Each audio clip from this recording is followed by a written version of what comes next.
BFM Business, la librairie de l'écho. Emmanuel Le Chypre. Bienvenue dans la librairie de l'écho, l'émission de BFM Business qui vous offre chaque semaine le meilleur de la littérature économique. Alors évidemment, pas d'émission sur les livres sans auteur.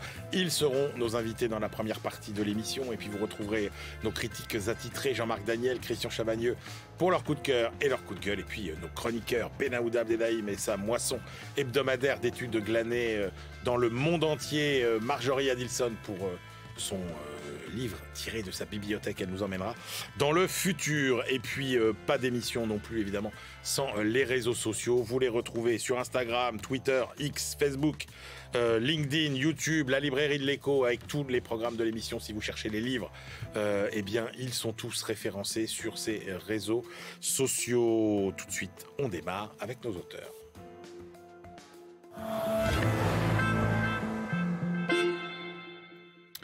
Nous explorons le futur de nos technologies de communication et de transmission de la connaissance aujourd'hui dans la librairie de l'écho. Comment l'homme a-t-il été impacté par toutes les grandes révolutions de la communication, depuis le parchemin jusqu'à l'intelligence artificielle? Sortira-t-il meilleur de toutes ces grandes innovations et de celles qui se dessinent dans le futur? Et puis surtout, ce monde digital est-il aussi solide qu'il en a l'air?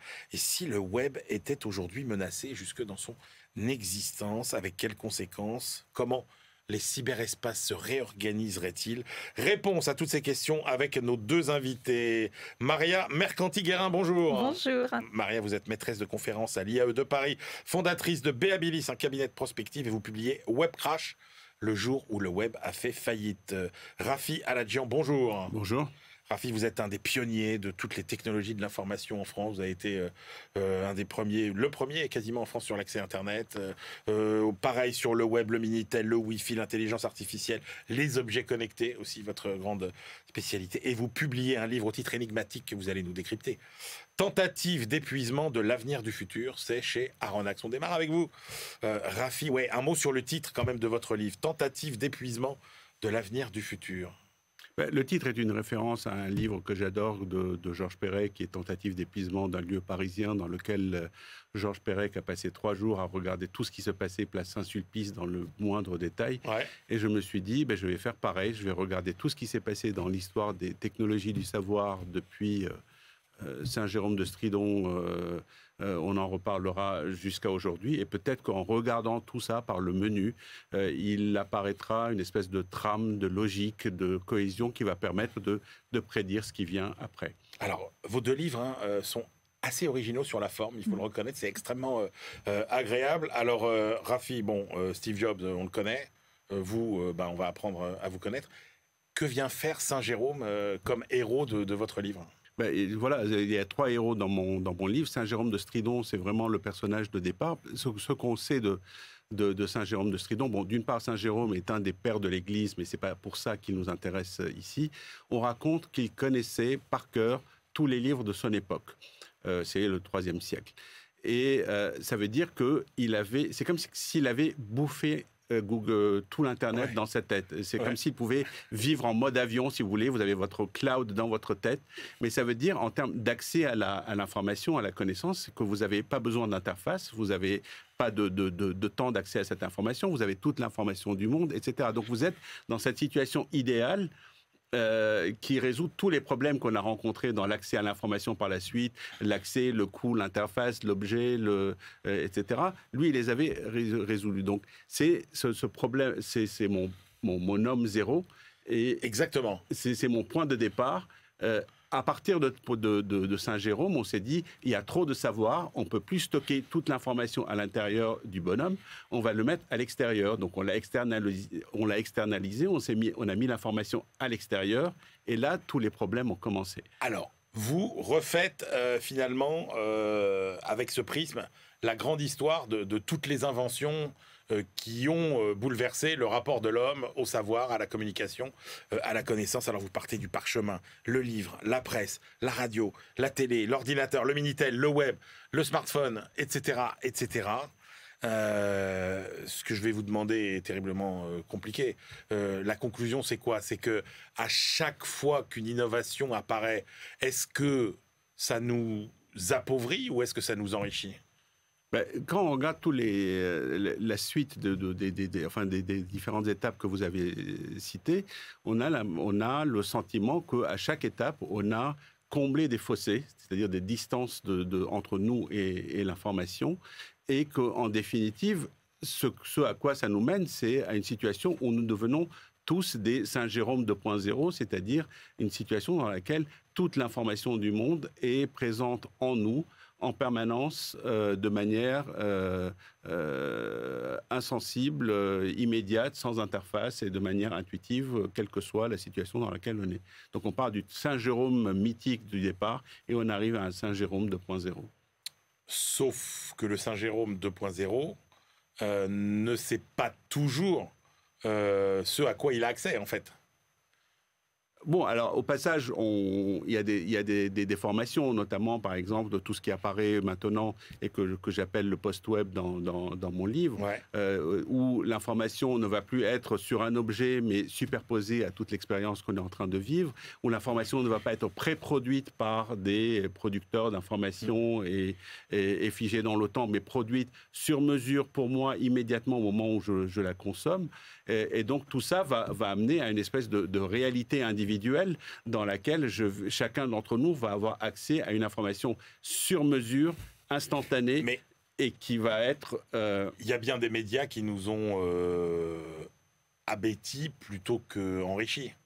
Vous citez la télévision, par exemple. Vous dites la télévision, elle est à l'origine d'une invention majeure, l'avachissement. Absolument. Qui a été réinventé plus tard par, je sais pas, par TikTok et par les réseaux sociaux, qui sont cette espèce de passivité qui est que on défile des choses devant les yeux des gens et on pousse le contenu vers l'utilisateur plutôt qu'on attend que l'utilisateur fasse la démarche de dire de quoi j'ai besoin et qu'il aille la chercher. Oui, mais ça, est-ce que c'est pas vrai de tous les médias post-télévision finalement? En gros, on a l'impression qu'avant la télé, on a plutôt des médias qui nous élèvent, qui élèvent l'humain. Et puis, après la télé, on se dit, mais finalement... Ce n'est pas vrai, parce que le Minitel, c'était pas ça. D'abord, ça coûtait très cher, donc on ne pouvait pas pousser les trucs de... Alors, dites-nous, quel a été le progrès du Minitel? Parce que vous avez tout un chapitre sur le Minitel. Ça a été quoi, la révolution du Minitel? Le Minitel, c'était de décloisonner le temps et l'espace. Ça voulait dire que, enfin, j'avais pas une information qui était pré-produite à laquelle que je devais aller chercher au kiosque à journaux. Je pouvais y accéder depuis chez moi et je pouvais y accéder à n'importe quel moment du jour et de la nuit. Où je pouvais faire des choses comme, je sais pas, faire un virement sur mon compte en banque, voire faire mes courses sur Minitel à n'importe quel jour et de la nuit. Donc ça a libéré ce truc où l'accès à l'information et aux services était cloisonné dans le temps. Donc le Minitel, avec toutes ses tares, a commencé à préfigurer ça. Il ne faut pas enterrer l'Internet, le Minitel. Puis le Minitel en France a un autre avantage qui est que ça a permis de développer la technologie en France en enrichissant un certain nombre de personnes qui ont développé la suite de l'histoire des technologies en France. Nous sommes entrés dans l'âge de la connaissabilité. J'avais jamais vu ce mot-là. Bon, c'est moi qui l'ai inventé, donc c'est normal. Ça me rassure. C'est quoi l'âge de la connaissabilité? À force d'avoir des dispositifs qui mesurent tout et qui nous donnent le sentiment que tout est connaissable, on peut connaître tout. Avant, quand on attendait le métro, par exemple, on se mettait sur le quai et à un moment donné, un métro arrivait. On ne savait pas à quel moment le métro arrive. Maintenant, il y a un panneau sur le quai qui nous dit le métro arrive dans 3 minutes. Et quand ce truc-là ne marche pas et quand on ne sait pas quand le métro, on est saisi par une espèce d'angoisse qui est comment ça, je ne peux pas savoir quand est-ce que le métro arrive. Mais c'est pareil quand on commande un colis et qu'on sait qu'il va arriver demain ou que le livreur est au bout de la rue. Dans plein de domaines, on est arrivé à la conclusion que toutes les choses peuvent être connaissances, qu'il s'agisse de l'information. Je vais sur Google et je peux tout savoir sur tout. Mais même dans les micro-trucs de la vie quotidienne, tout est devenu connaissable. Et ça crée une espèce d'angoisse permanente qui est comment ça, je ne peux pas savoir les choses. Alors, je voudrais qu'on se projette dans le futur maintenant. Qu'est-ce qui est aujourd'hui prévisible et qu'est-ce qui ne l'est pas? Vous dites qu'il y a déjà des choses de notre avenir qui sont prévisibles et même quasiment inéluctables. Oui, si on suit le chemin des technologies et la progression à laquelle on a assisté jusqu'à présent, qui était qu'on a réduit le chemin de l'accès à l'information au minimum aujourd'hui. Il reste aujourd'hui, avant on faisait 1000 km pour accéder à l'information. Aujourd'hui, on ne traverse plus que 50 cm, c'est-à-dire la distance entre moi et mon smartphone pour accéder à l'information. Ben, il reste quand même 50 cm. Donc il faut réduire ces 50 cm et arriver à une situation où l'information est présente en permanence, c'est-à-dire qu'elle se superpose à l'expérience que je suis en train de vivre. C'est des choses qui arrivent par la réalité augmentée, par les oreillettes connectées aujourd'hui, par un certain nombre de dispositifs qui commencent à apparaître aujourd'hui, qui permettent de superposer de l'information, non pas à côté de l'expérience que je suis en train de vivre, mais au-dessus de l'information que je suis en train de vivre. Ce qui est aussi en train de changer, c'est le dernier goulot d'étranglement qu'on avait dans la production d'informations, qui était le producteur d'informations, qui était généralement un homme, enfin un individu, un bonhomme.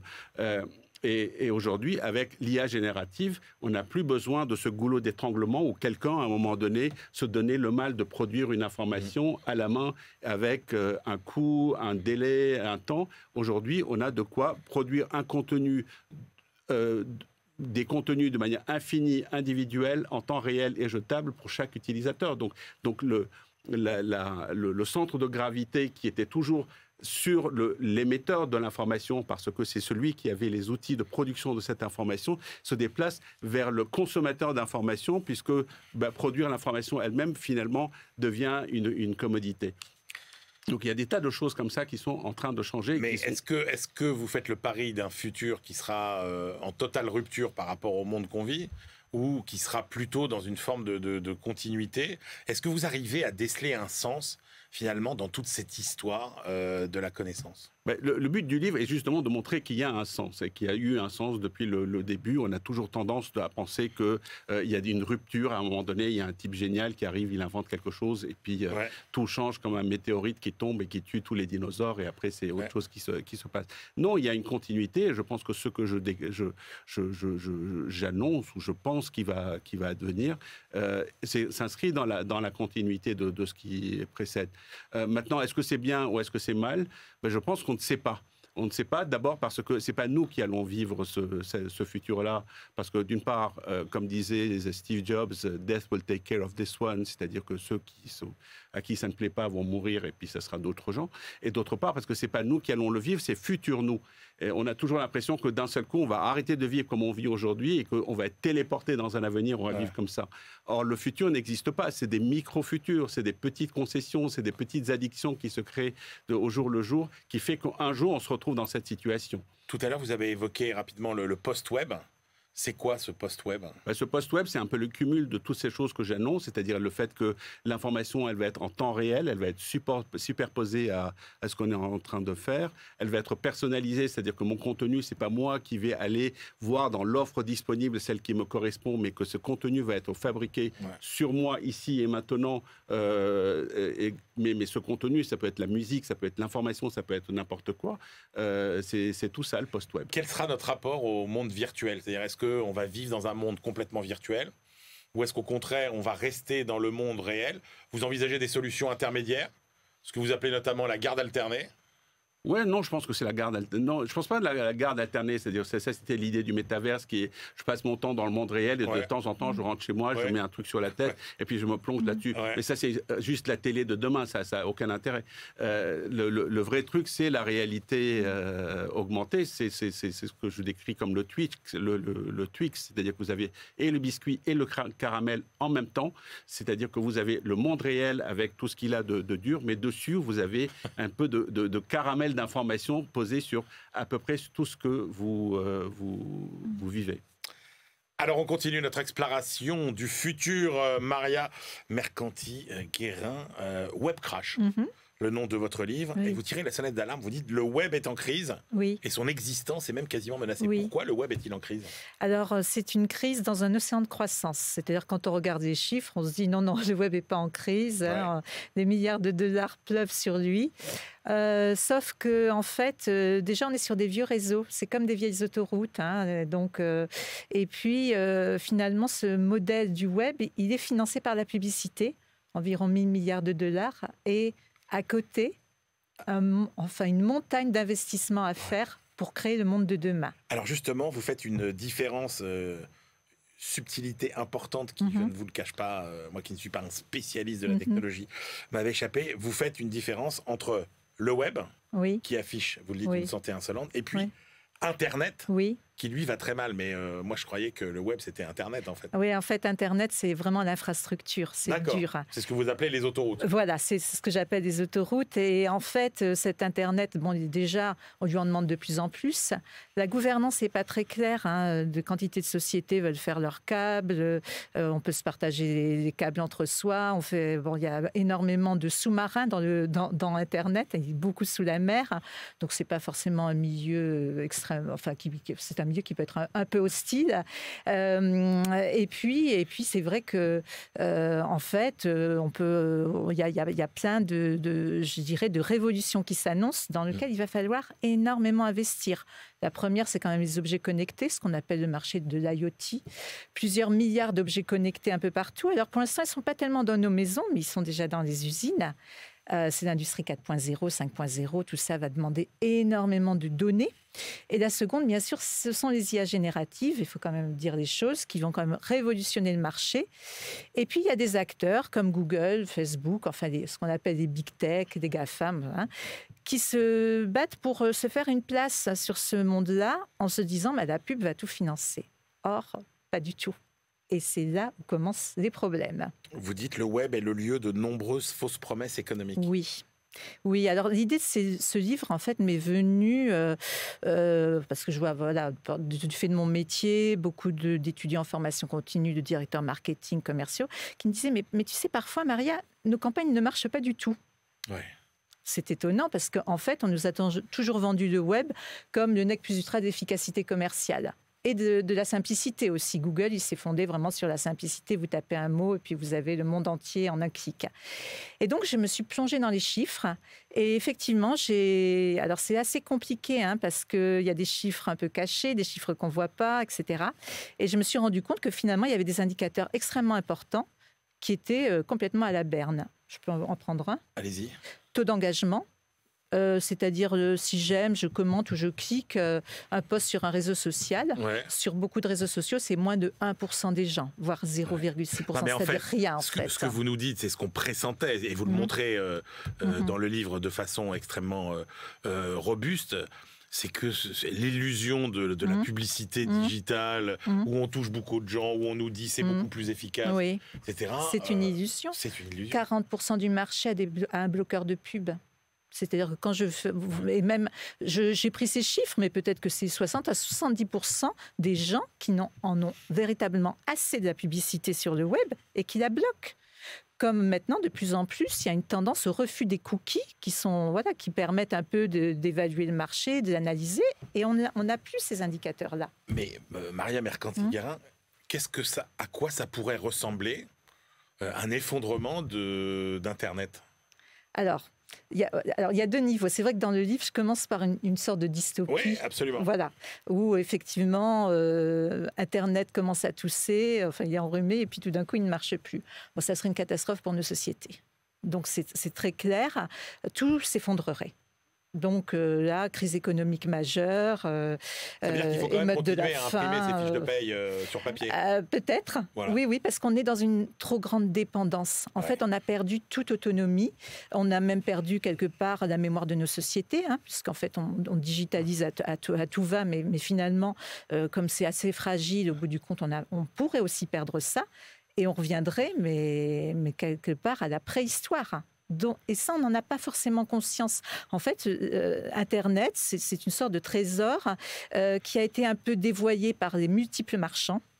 C'est quand même ça. C'était pas l'idée au départ, c'était de partager la connaissance auprès du plus grand nombre. Et aujourd'hui, on partage plus la bêtise que la connaissance, malheureusement. Aujourd'hui, quels sont les grands défis à relever ? Alors, les grands défis, ça serait déjà se mettre d'accord sur quel Internet on veut. Mais le problème, c'est qu'on est, alors si je reviens entre Internet et le web, on est face à c'est pas la guerre des mondes, c'est la guerre des web. C'est-à-dire que chacun a une vision complètement antinomique du web qu'il souhaiterait. Alors quand je dis chacun, c'est des États. qui veulent un web de plus en plus autoritaire, de plus en plus réglementé, régulé. Alors c'est bien d'un côté, mais ça peut complètement, quelque part, freiner l'innovation. Donc ça peut être aussi, alors par exemple l'Union européenne est à la pointe de tout ça, mais elle suit aussi les États-Unis qui ont quand même édicté beaucoup de législation. Ça peut être un petit peu gênant pour l'innovation. Vous avez le web des marchands, donc je fais l'hypothèse qu'on pourrait avoir peut-être même un web complètement Amazon, parce qu'il n'y a plus aucune libre concurrence. Et donc, finalement, on va arriver à une concentration des acteurs énorme et on pourrait peut-être en avoir qu'un seul, après tout. Pourquoi pas un web Amazon où sur une unique plateforme, vous avez absolument tout. Vous avez aussi... Vous avez un web que vous appelez le web ubiquitaire. Oui. Alors ça, c'est pour vous, Emmanuel. Ouais, c'est quoi ce web ubiquitaire? Alors, ce web ubiquitaire, c'est que le web est partout. Ouais. Donc effectivement, il est dans les objets connectés, mais dans nos médias, la télé telle qu'on la connaît, elle est en train de disparaître. Elle est évidemment, c'est en affichage, radio connectée, etc. Et ce web ubiquitaire, pour moi, finalement, ça va être la fin des médias traditionnels. Mais c'est dommage parce qu'ils ont une fenêtre de tir pour quelque part imposer leur spécificité. Et donc, voilà, ce web ubiquitaire... C'est ce que vous appelez un réseau fusionné avec tous les médias. Exactement. Un réseau fusionné avec tous les médias. Et là, le problème, c'est qui prend le pouvoir. Les médias traditionnels, ils s'adaptent. Ils essayent de prendre les habitudes, les usages du web, mais ce n'est pas forcément bon pour eux. Je pense qu'il ferait bien de rester tels qu'ils sont. Voilà. Alors, il y a ce que vous appelez aussi le web décentralisé. Oui, alors ce fameux Web 3, web immersif. Alors, effectivement, réalité augmentée, réalité virtuelle, plus de la réalité virtuelle d'ailleurs. Et je suis d'accord, en fait, que la réalité augmentée, ça va être assez intéressant. Ce web immersif, il a été créé par des cypherpunks, des gens qui, en fait, ne voulaient plus de la société telle qu'elle est. Et là, il est repris par Meta, donc Zuckerberg, qui veut en faire une sorte de web marchand. On aurait tous notre casque sur la tête et puis on aurait notre avatar. Et on génère déjà des millions de dollars en vendant aux avatars des Nike virtuels, des blousons Adidas, etc. Il a encore du mal à s'imposer. Meta a perdu beaucoup d'argent. Donc, c'est un point d'interrogation. Par contre, c'est un web très intéressant parce que c'est un web complètement décentralisé et qui va être peut-être, ça va signer la fin des notaires, la fin de tous les intermédiaires parce qu'on va travailler sur ce qu'on appelle des contrats intelligents, des smart contracts. Donc là, l'esprit du web décentralisé va pénétrer toute la société. Le web militant. Ah, le web militant. C'est votre dernière hypothèse. Oui, alors le web militant, alors c'est un web qui quelque part dit non à la surconsommation et finalement... Mais est-ce qu'on peut avoir ces plusieurs bien webs sûr, on peut, qui coexistent, qui cohabitent? Bien sûr, on peut avoir plusieurs webs qui cohabitent. Alors pour l'instant, ils se font la guerre. Donc c'est la guerre des investissements, c'est la guerre sur les législations. Le web militant, c'est le plus petit, mais quelque part, Wikipédia, c'est un web militant. Il est toujours là. Et peut-être que Google ne sera pas là demain. Est-ce que l'intelligence artificielle générative va tuer le web ? Non, mais elle va considérablement le modifier. Alors, en fait, ce problème, c'est la surautomatisation du web. Rappelez-nous ce que c'est que l'IA générative par rapport à l'IA tout court. Alors, c'est une IA qui est ce qu'on appelle l'IA des grands modèles. Des grands modèles. Et donc, finalement, cette IA connectée, vous pouvez absolument, on parle d'OpenAI, absolument lui demander absolument tout. Et finalement, elle est basée sur notamment du machine learning, donc elle apprend avec vous. Donc, c'est une IA complètement agile et de plus en plus autonome. Et je vois bien sûr, que ça va changer le web parce que ça va remplacer l'homme. Et dans Web Crash, je dis qu'il y a beaucoup de robots cliqueurs. Le web est pénétré par des robots qui cliquent sur des pubs à votre place, qui écrivent des tweets à votre place, etc. D'où effectivement l'hypothèse que finalement le web ne marche pas si bien. Et l'IA va amplifier ce phénomène et donc finalement va arriver peut-être à l'homme chassé du web. Parce qu'en fait, il sera entre les mains des robots, des IA. Et donc, il n'y a plus d'humains. Et nous serons les spectateurs passifs. Les spectateurs de plus en plus passifs de ce monde-là. Pour terminer, la même question à chacun. Le monde de 2040, il est plus sympa, plus accueillant que le monde d'aujourd'hui ou pas ? Je pense que le monde de 2040, c'est exactement le même qu'aujourd'hui, avec ses problèmes, etc. En fait, de manière générale, je pense que c'est des gens différents qui vivent des périodes différentes et ils ont une perception juste normale des choses. Maria Mercanti-Guerin. Ça sera ou bien meilleur ou pire. Je pense qu'il n'y aura pas de gris, il y aura ou noir ou blanc. Voilà, tout dépend de ce qu'on saura faire. Exactement. Exactement. Eh bien, merci beaucoup à tous les deux. Je rappelle vos livres. Rafi Aladjian, Tentative d'épuisement de l'avenir, du futur. C'est aux éditions Aronnax. Et puis Maria Mercanti-Guérin, Web Crash, le jour où le web a fait faillite. Et c'est aux éditions EMS. Allez, on se retrouve tout de suite pour la deuxième partie de l'émission.